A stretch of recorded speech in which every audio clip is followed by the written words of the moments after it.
దేవుని పరిశుద్ధ నామానికి మహిమ కలుగునుగాక. అనుదిన దైవ కృపా కార్యక్రమాన్ని వీక్షిస్తున్న దేవుని బిడలు ఆత్మీయులైన మీ అందరికీ ప్రత్యేకమైన వందనాలు తెలియపరుస్తూ ఉన్నాం. ఈ దినం ఈ మాటలు వింటున్న మిమ్మల్ని నా దేవుడు దీవించి ఆశీర్వదించునుగాక. ఈ భూమి మీద ఉన్న ప్రతి మనిషి కూడా యేసయ్య నామాన్ని రుచిచూచి తెలుసుకోవాలి. ఎందుకు ఆయన నామాన్ని రుచిచూచి తెలుసుకోవాలి అని మనం ఆలోచన చేస్తే, యేసయ్య నామం ఈ లోకంలో ఉన్న అన్ని నామాల కంటే ఉన్నతమైన నామం. ఈ లోకంలోనే కాదు, పరలోకంలో కూడా ఆయన నామం ఉన్నతమైనది, హెచ్చింపబడినది. యేసు నామం మాత్రమే పరలోకానికి మనల్ని చేర్చే నామం. ఫిలిప్పీ పత్రిక 2వ అధ్యాయం 10-11 వాక్యాల్లో ప్రతివాని నాలుక ఆయన్ని స్తుతిస్తుందని, ప్రతివాని మోకాలు ఆయన ఎదుట వంగుతుందని రాయబడింది. ప్రతివాని నాలుక తండ్రి అయిన దేవుని మహిమార్థమై యేసుక్రీస్తు ప్రభువని ఒప్పుకొనున్నట్లుగాను, దేవుడు ఆయనను అధికంగా హెచ్చించి ప్రతి నామానికి పైనామమును ఆయనకు అనుగ్రహించాడు. అందుకే పరలోకమందున్న వారిలో గాని, భూమి మీద ఉన్నవారిలో గాని, భూమి క్రింద ఉన్నవారిలో గాని ప్రతి వాని మోకాలు ఆయన నామంలో వంగుతుంది. మరి ఈ లోకంలో జీవిస్తున్న ఏ మతానికి చెందిన వారైనా, ఎంత గొప్ప ధనవంతులైనా, ఎంత గొప్ప బలవంతులైనా, రాజకీయ నాయకులైనా ప్రతి వారు కూడా యేసు నామంలో వారి మోకాళ్లను వంచవలసిందే. అంతేకాకుండా ప్రతి ఒక్కరూ కూడా యేసయ్యే నిజమైన దేవుడని ఒప్పుకోవలసిందే. మరి యేసయ్య నామం అంతగా హెచ్చించబడడానికి గల కారణమేమిటో మనం గమనిస్తే, మొదటిగా యేసయ్య నామంలో మనకందరికీ కూడా రక్షణ కలుగుతుంది. తిమోతికి రాసిన మొదటి పత్రిక 1వ అధ్యాయం 15వ వాక్యంలో పాపులను రక్షించటానికి యేసుక్రీస్తు ఈ లోకానికి వచ్చాడు అని రాయబడి ఉంది. ఆకాశము క్రింద మనుష్యులలో ఇయ్యబడిన ఏ నామం వల్ల మనకు రక్షణ కలగదు గాని యేసుక్రీస్తు నామం వల్లనే మనకు రక్షణ కలుగుతుంది. ఆయన మాత్రమే మన పాపాలను పరిహరించేవాడై ఉన్నాడు. మన పాపాలకు మాత్రమే కాకుండా సర్వలోకానికి కూడా ఆయన శాంతికరమైన దేవునిగా కనబడుతూ ఉన్నాడు. యేసయ్య నామంలో మాత్రమే మనకందరికీ రక్షణ కలుగుతుందని మనం గమనించాలి. మరి ఈ లోకంలో ఒక రాజకీయ నాయకుడు అనేక మంది ప్రజలకు సహాయం చేస్తేనే అతని పేరును అనేక మందికి తెలియపరుస్తాం, అతని పేరును గణపరుస్తాం, ఆ వ్యక్తిని కూడా మనం గణపరిచి మాట్లాడుతూ ఉంటాం. మరి సర్వలోకానికి రక్షణ కలుగు చేస్తున్న, సర్వ మానవాళి పాపాలను క్షమిస్తున్న యేసయ్య నామాన్ని మనం ఇంకెంత గణపరచాలో, ఎంతగా హెచ్చించాలో ఒకసారి మనం ఆలోచన చేయాలి. అందుకే ఈ భూమి మీద పరలోకంలో కూడా ఆయన నామం అంతగా హెచ్చింపబడుతూ ఉంది.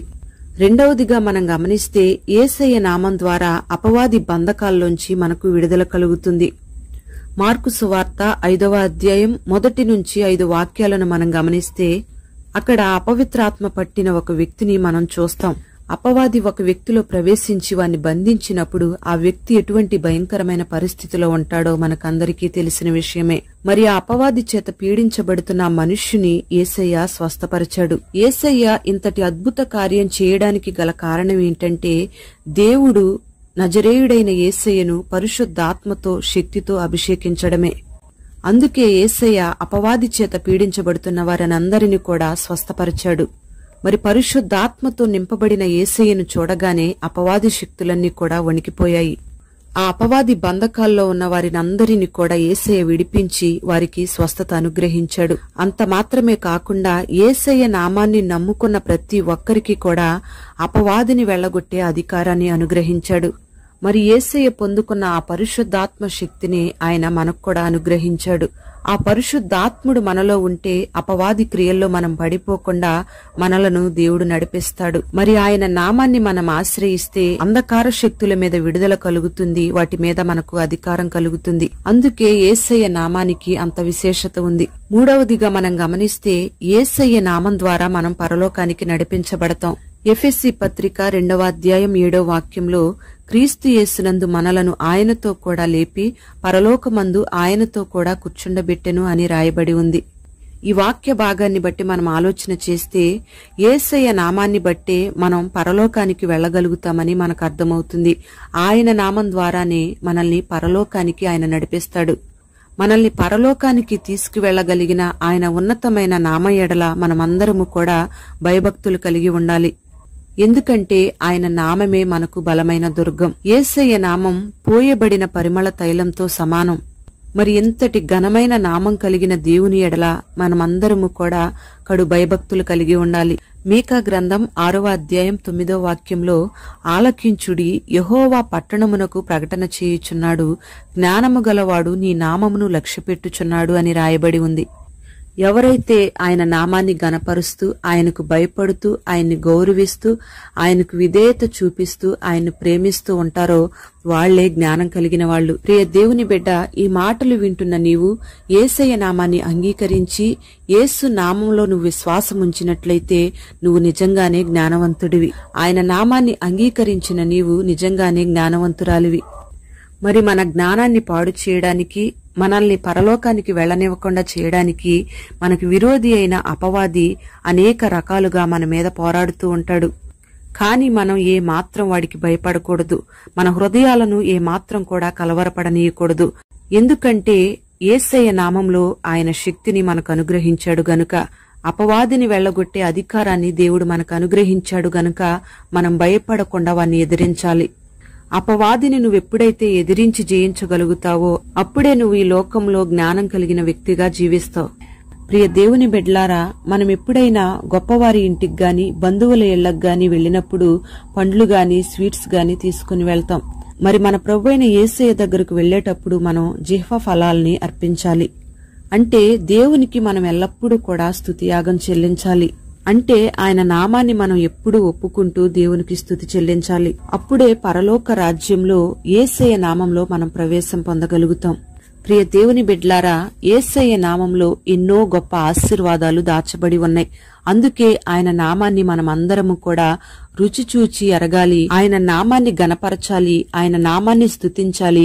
ఆయన నామంలో మనమందరము కూడా మోకాళ్లు వేసి ప్రార్థన చేయాలి. అన్ని నామాల కంటే ఉన్నతమైన నామం కలిగిన నామంగా యేసయ్య నామాన్ని తండ్రి గణపరచిన రీతిగా మనము కూడా యేసయ్య నామాన్ని గణపరచాలి. అప్పుడే యేసయ్య నామంలో మనం రక్షణ పొందుకుంటాం. సాతాను బంధకాల్లోంచి మనం విడుదల పొందుకుంటాం. పరలోక రాజ్యానికి మనం నడిపించబడతాం. మరి ఈ మాటలు విన్న నీ జీవితంలో ఆయన నామంలో ఉన్న శక్తి కలిగిన కార్యాలను ఈ దినాన దేవుడు చేయునుగాక. ఆయన నామమందు విశ్వాసముంచిన నిన్ను దేవుడు గణపరిచి ఆశీర్వదించునుగాక. ప్రార్థన. పరిశుద్ధుడవైన తండ్రి, కృపగల దేవానికి స్తోత్రం చెల్లిస్తూ ఉన్నాం.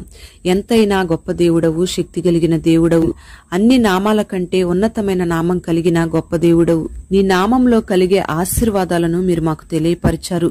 నీ నామంలో ఉన్న రక్షణను, నీ నామంలో ఉన్న విడుదలను, నీ నామంలో ఉన్న నడిపింపును మాకందరికి మీరు అనుగ్రహించమని ప్రార్థన చేస్తూ ఉన్నాం. ఎవరైతే నీ నామాన్ని అంగీకరించి నీ నామంలో ప్రార్థిస్తూ ఉన్నారో వారందరినీ కూడా మీరు ఆశీర్వదించండి. నీ నామంలో ఉన్న శక్తిని, ప్రభావాన్ని నీ బిడలకు విడుదల చేయమని ప్రార్థన చేస్తూ ఉన్నాం. అపవాది తంత్రాలన్నిటిని జయించగలిగిన అభిషేకాన్ని నీ బిడలకు దయచేయండి. నీ నామము ద్వారా నీ బిడలు సమస్త సమస్యలను జయించగలిగిన అభిషేకాన్ని నీ బిడలకు దయచేసి నీ నామము ద్వారా సమస్త ఈవులను నీ బిడలకు అనుగ్రహించి ఈ మాటలు విన్న నీ బిడల్ని పేరు పేరున ఆశీర్వదించమని యేసు పేరట వేడుచు ఉన్నాము తండ్రి. ఆమేన్.